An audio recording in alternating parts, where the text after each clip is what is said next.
Hey, it's BT with the BT Qatar review. Let's get right to it. Listen, I don't know what Dorna has to do, but make sure that the Qatar race is the beginning race of the season every year, because how beautiful do those bikes look under the lights? I mean, and nighttime makes it special. Think about it. If you're married, when the person asks you to marry him, wasn't it always at night?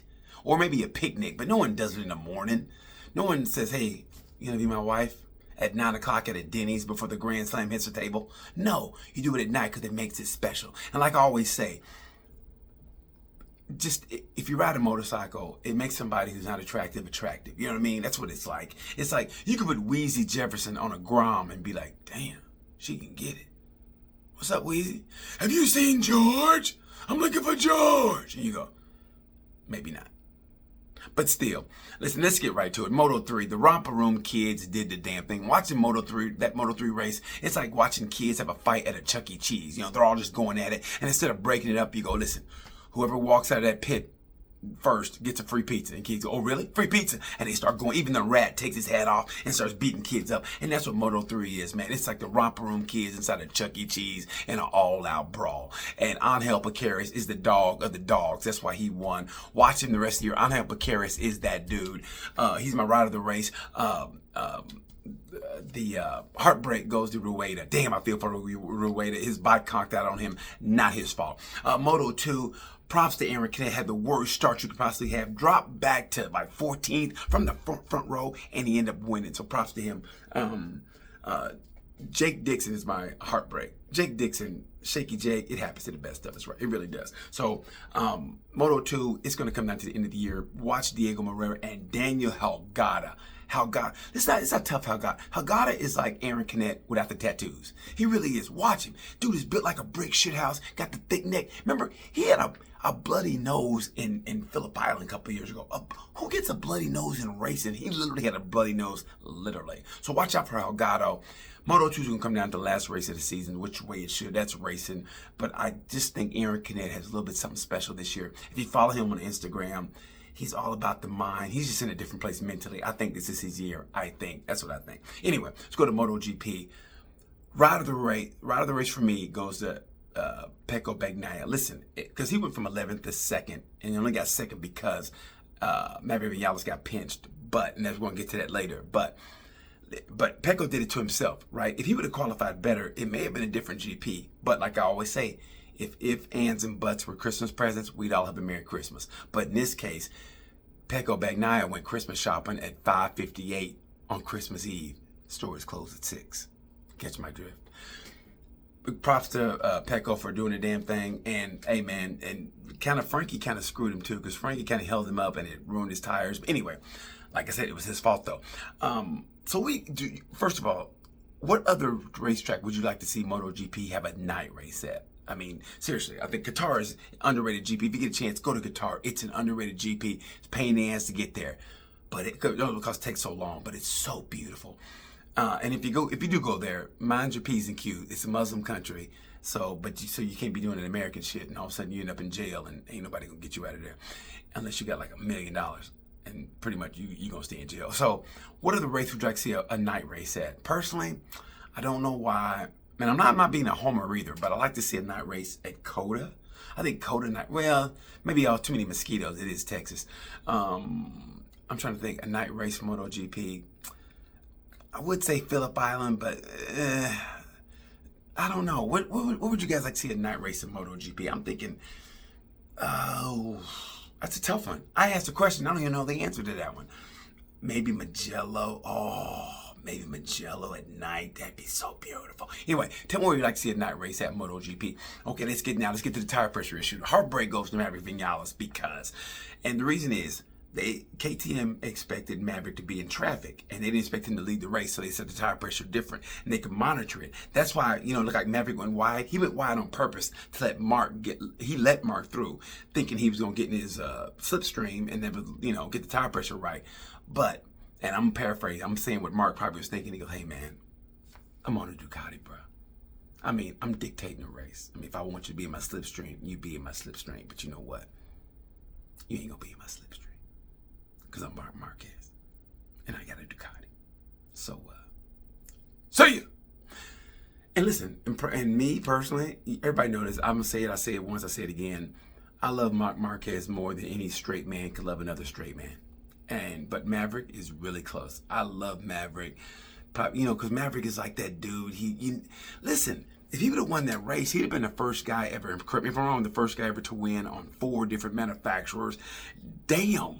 So I was kind of rooting for Maverick a little bit too. And if he gets it right, and seriously, and on paper, KTM has a better lineup. On paper, you got Vinales, Bagnaia, Pedro, and Brad Binder, and you take away Mark and Pecco, Ducati's lineup can't mess with KTM's, but you also have Gigi, who is the mastermind of all this. That's why they're all getting in trouble. Because listen, when it comes to tire pressure, they know how to manipulate tire pressure. They really do. That's why, like I said, they expected Maverick to be in traffic, and when he wasn't, had the lead of the race. He got the cool weather on the tire, lowered his tire pressure, couldn't get it back up.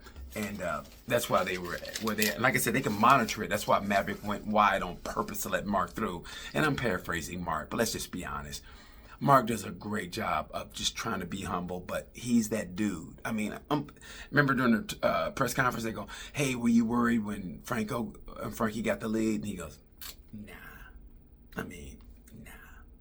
I knew I was gonna catch it." He basically said that. And Mark does a great job, but like I said, of trying to be humble. And this is the scariest part. Even Alex Marquez said this, right? I think he was running 150, I don't know, 156, is 150, I don't know. And so he asked the Michelin guy what Mark ran, and he goes, "Oh, he must have been, on a new tire." Because he was like 2 seconds maybe faster or whatever. And the Michelin guy goes, "Nah, he was on used tires." And his own brother goes, "That fucker." That's what Mark is doing. Now, granted, like I said, if Pecco would have been on the first or second row, maybe it'd have been different. But that's hindsight being 2020.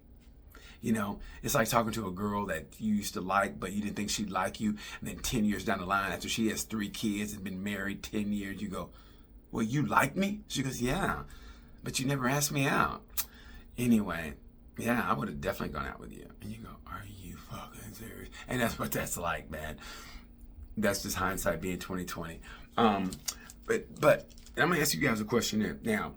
What do you think Honda should do with the Zarco situation? Because Zarco is riding the shit out of that Honda, and he's on a satellite team. Okay, so you think Zarco should be promoted to to Repsol Honda? Do you think he should be promoted? And the reason I say but is he's 35. I mean, eventually that old catches up to you. I don't care how many plastic surgeries you get, how many PEDs you're taking, or whatever. That old catches up with you. I mean, unless you're Sylvester Stallone, he's got to be like 90, but he still looks good. I mean, when he gets in front of a camera, I'm sure when he wakes up, like, oh, but he's still like, what can I say? I'm 83 years old, but I'm still looking good.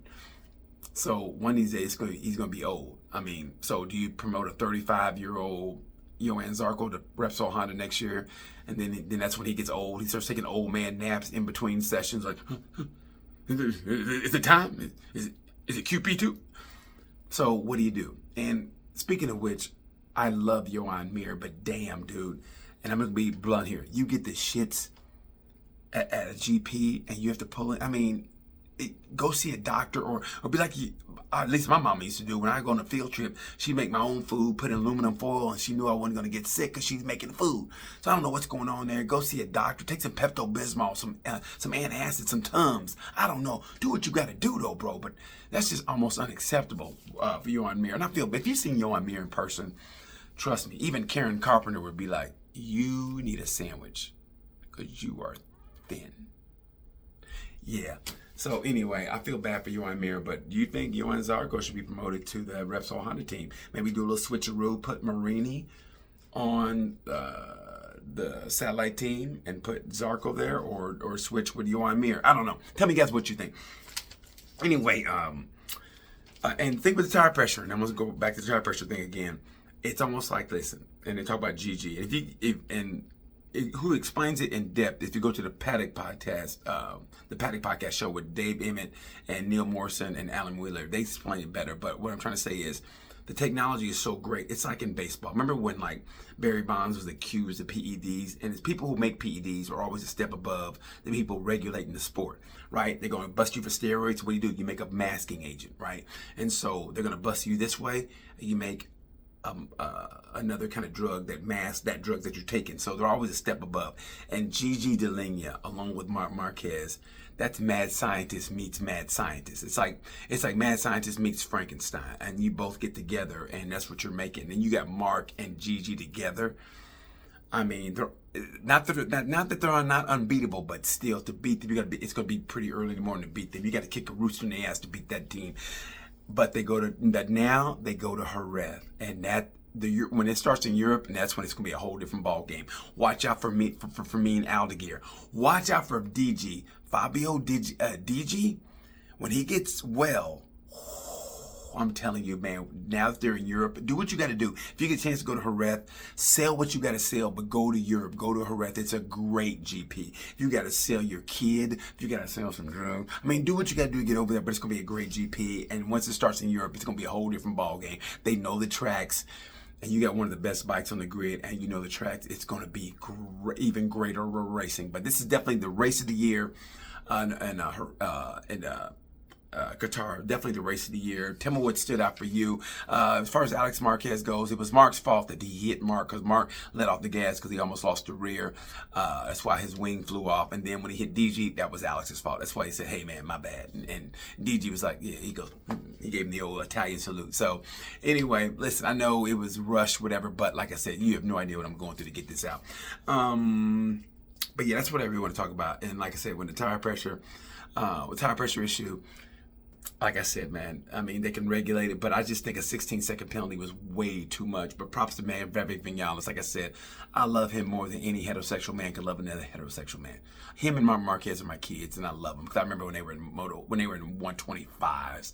That's how far back I go. Anyway, I'm getting long in the tooth. Sorry about that, but like I said, you guys are the only ones I can talk to about this shit. Anyway, until then, you know the word. Peace.